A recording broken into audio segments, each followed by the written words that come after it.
Welcome back दोस्तों, Naruto और सस्के returns के पार्ट 3 में आपका फिर से स्वागत है। अगर आपने पिछला पार्ट अभी तक नहीं देखा है तो पहले जाकर उसे जरूर देख लेना, वीडियो चैनल पर मौजूद है। और हाँ, हाइप पॉइंट देना बिल्कुल मत भूलना। पिछले एपिसोड में हमने देखा था कि नारुतो ने गारा और उसके बीस्ट को सासोरी से बचा लिया था। तो चलिए अब बिना वक्त गंवाए आज की वीडियो को आगे बढ़ाते हैं। सासोरी ने अपना आधा चेहरा हाथ से ढकते हुए नारुतो को गौर से देखा। उसे अंदाजा भी नहीं था कि 9 पूंछों का जिंचूरी की इतनी जबरदस्त ताकत रखता है। सिर्फ एक इंसान ने आसानी से वो हमला तोड़ दिया था, जिससे उसने एक बार एक छोटे से देश को तबाह कर दिया था। उसने तीसरे काजे कागे की कठपुतली का इस्तेमाल छोड़ दिया और उसकी जगह पीठ पर टंगे उस स्क्रोल को निकाला, जिसे उसने अपने पिछले जीवन में भी कभी इस्तेमाल नहीं किया था। उस स्क्रोल पर 10 समनिंग स्क्रॉल एक सीध में सजे हुए थे। अचानक अनगिनत चक्रा धागे जमीन पर बिखरी सभी कठपुतलियों से जुड़ गए। सासोरी ने नारुतो की ताकत की तारीफ की। ये पहली बार था जब अकात्सुकी में शामिल होने के बाद उसे ये चाल इस्तेमाल करने पर मजबूर होना पड़ा। टूटे हुए पपेट के सारे टुकड़े जुड़कर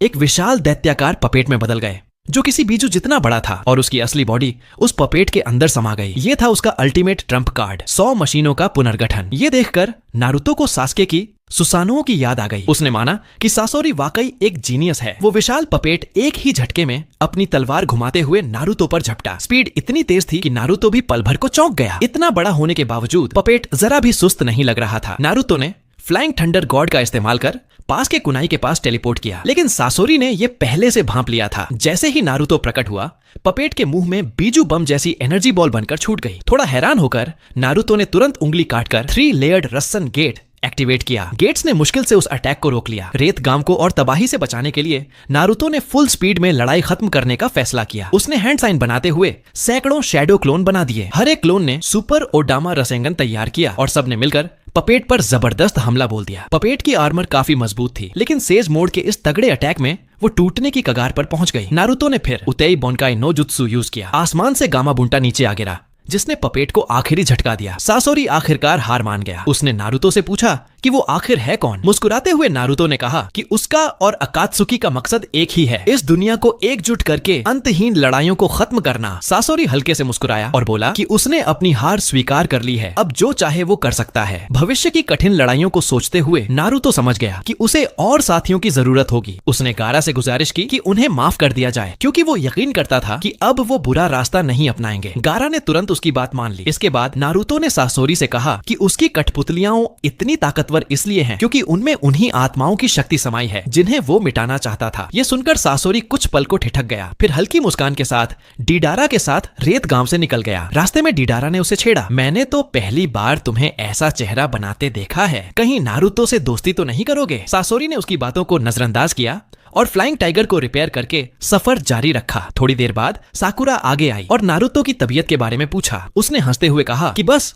थोड़ा ज्यादा चक्रा खर्च हो गया है। अचानक पीछे से जिराया की आवाज आई। वो पूरे वक्त टोड स्टोन पाथ में छिपकर ये लड़ाई देख रहा था। उसने नारुतो को एक तरफ बुलाया। नारुतो को पता था कि आज बचना मुश्किल है, क्योंकि उसने पिछले जन्म में सुना था कि जिराया ने बहुत आसानी से सास्के और बोरुतो की सच्चाई भांप ली थी, लेकिन वो रीबर्थ के पल से ही तैयार था। उसने मुट्ठी आगे बढ़ाकर मुस्कुराते हुए जिराया से फिस्ट बम्प करने को कहा। जिराया थोड़ा चौंका, लेकिन फिर उसने भी अपनी मुट्ठी आगे बढ़ा दी। जैसे ही दोनों की मुट्ठियां टकराईं, दिल में लहरें उठी। नारुतो के पिछले जन्म की सारी झलकियां जिराया के मन में तैरने लगीं। स्टोन कैसल ओशन का अंत, उसकी लहरों जैसी पुनर्जीवन, ओत्सुत्सुकी क्लैन का आक्रमण, मल्टी शैडो क्लोन बनाम चुतियन की लड़ाई और वह विश्व को झकझोर देने वाला अंतिम युद्ध। दोनों ने जो अनगिनत कहानियां साथ जी थीं, वे सब भावनाओं के जरिए एक दूसरे को महसूस हुई। यह सब देखने के बाद जिराया का मन लंबे समय तक शांत नहीं हो पाया। उसने नारुतो से पूछा, क्या ये सब सच है? नारुतो ने हिम्मत करके कहा, हाँ, ये सब 100% सच है। असली भविष्य इतना ही डरावना और भयानक है। जिराया कुछ नहीं बोला, बस नारुतो को कसकर गले लगा लिया। उसे अंदाजा नहीं था कि नारुतो अकेले इतना भारी भविष्य ढो रहा है। नारुतो ने माफी मांगी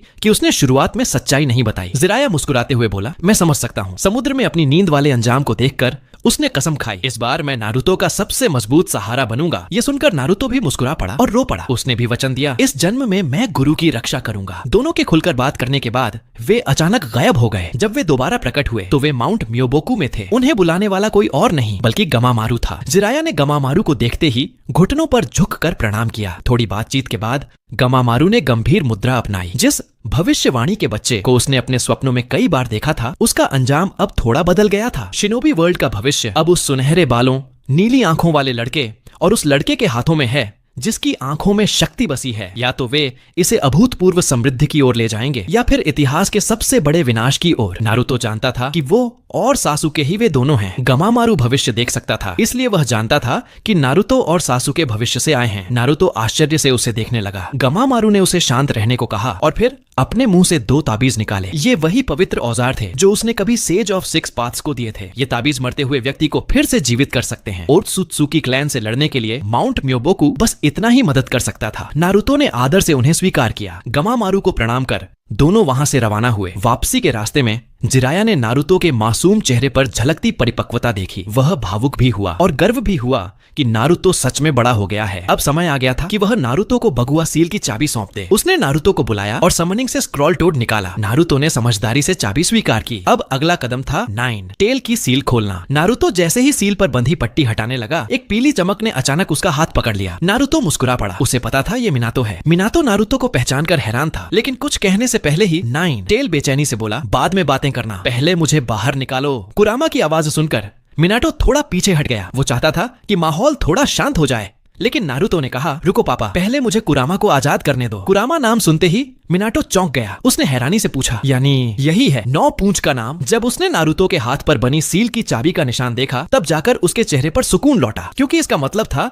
कि जिराया सेंसेई ने भी नारुतो को सील खोलने की अनुमति दे दी थी। धीरे धीरे सील का ताला घूमने लगा और कुछ ही सेकंड में कुरामा ने जोरदार दहाड़ के साथ पिंजरे को तोड़ डाला। लेकिन उसकी खुशी ज्यादा देर तक नहीं टिक पाई, क्योंकि अगले ही पल दर्जनों एडमेंटाइन सीलिंग चेन्स ने उसे जकड़ लिया। नारुतो और मिनाटो दोनों की आंखों में चमक आ गई। उन्हें पता था ये तो कुशिना की चक्र जंजीरें थीं। कुशिना छाया से बाहर आई और बोली, थोड़ा शांत रहो कुरामा। कुरामा ने झल्लाकर दहाड़ लगाई। ये औरत कभी टाइम की समझ नहीं रखती क्या? मिनाटो ने तुरंत सिर झुकाकर माफी मांगी, जबकि नारुतो ने मुस्कुराते हुए कहा, वाह माँ, आपने तो एक झटके में कुरामा को काबू कर लिया। कुशिना उसकी आवाज सुनकर सन्न रह गई। उसकी आंखों में नमी भर आई। क्या तुम नारुतो हो? जब उसने उसके बगल में मिनाटो को खड़ा देखा तो वो खुद को रोक नहीं पाई। वो दौड़कर मिनाटो से लिपट गई, आंखों में खुशी के आंसू लिए। कई सालों बाद ये तीनों एक परिवार फिर से एक साथ थे। थोड़ी देर बाद मिनाटो और कुशिना को जब नारुतो की असली कहानी पता चली, उनका दिल भर आया। किसने सोचा था कि उनका बेटा इतनी कठिन जिंदगी जी चुका है? उनके चेहरे पर गर्व भी था, क्योंकि नारुतो आखिरकार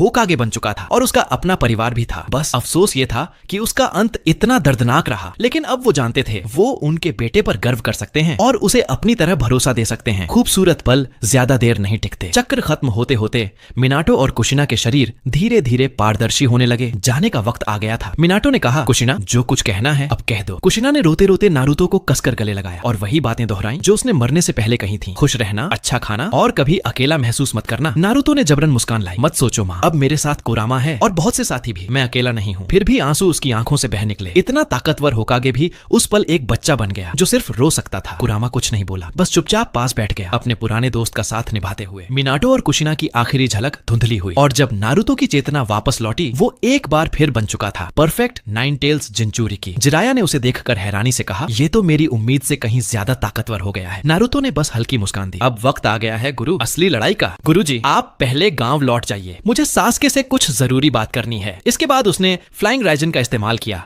और एक झटके में सास्के के सामने पहुंच गया। सास्के ने जब नारुतो की आंखों में वो दृढ़ निश्चय देखा तो बस मुस्कुराकर बोला, लगता है इस बार तू सच में कामयाब हो गया है डोबी। नारुतो ने सिर हिलाकर हामी भरी। इस बीच सास्के भी खाली नहीं बैठा था। उसने ओरोचिमारू की मदद से अपने अंदर उजुमाकी क्लैन के सेल्स ट्रांसप्लांट करवाए थे, क्योंकि उसे दोबारा रिनेगन जगाने के लिए ये जरूरी था। सारी तैयारी पूरी हो चुकी थी। अब बस वक्त था नई आंख के खुलने का दिन। वो पहले अपने भाई इताची से बात करना चाहता था और इसी मकसद से नारुतो वहां आया था। वो इताची के पास से काबुतो को हटा कर लाया और दोनों भाई एक बार फिर आमने सामने हुए। इताची ने सोचा था कि सास्के पहले की तरह गुस्से में चिल्लाएगा, लेकिन इस बार वो पूरी तरह शांत था। सास्के को पता था कि इस वक्त ब्लैक जेत्सु पास ही कहीं छिपा हुआ उन्हें देख रहा है। इसीलिए उसने दोनों हाथ जमीन पर रखे और उचिहा फायर बैरियर तकनीक से एक लाल सीलिंग बैरियर बना दिया, जिसमें सिर्फ वही दोनों फंस गए। ब्लैक जेत्सु ये देखकर हैरान रह गया। उसे यकीन नहीं हुआ कि वो छोटा सा उचिहा लड़का इतनी ताकतवर सीलिंग तकनीक भी जानता है। बैरियर के अंदर सास्के ने सबसे पहले एक गहरा जेंजुत्सु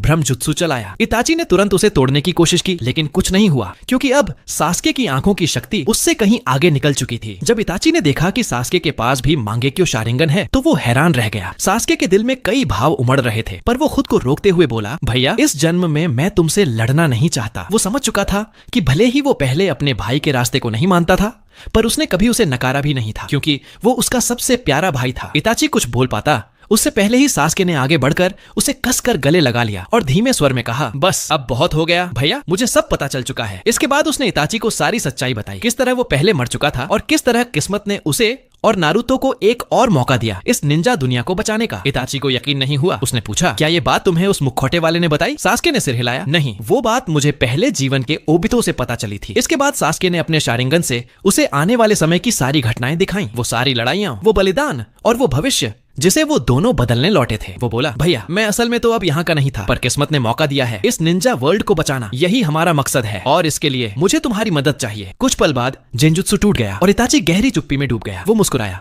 उस मुस्कान में सुकून था, गर्व था और राहत भी। उसकी आंखों से आंसू बह निकले। वो बोला, तूने वो सब देखा जो मुझे कभी नहीं देखना पड़ा, फिर भी तू लौट आया। उसने सिर झुकाया और कहा, तू जिंदा लौट आया सास्के। ये जानकर मुझे सच में बहुत खुशी हुई। तो दोस्तों, पार्ट 3 यहीं तक था। अगर आपको वीडियो पसंद आई हो तो लाइक और सब्सक्राइब जरूर करना, और हाँ, वीडियो कैसी लगी ये कमेंट सेक्शन में जरूर बताना और हाई पॉइंट देना मत भूलना। आज का लक्ष्य 8000 लाइक का है। अगर आप इस चैलेंज को पूरा कर देते हैं तो आपको 30 मिनट की लंबी वीडियो रिवॉर्ड के तौर पर मिलेगी। लेकिन हर बार ये चैलेंज अधूरा रह जाता है, तो इस बार इसे जरूर पूरा करो। तब तक के लिए बाय और मिलते हैं अगली वीडियो में।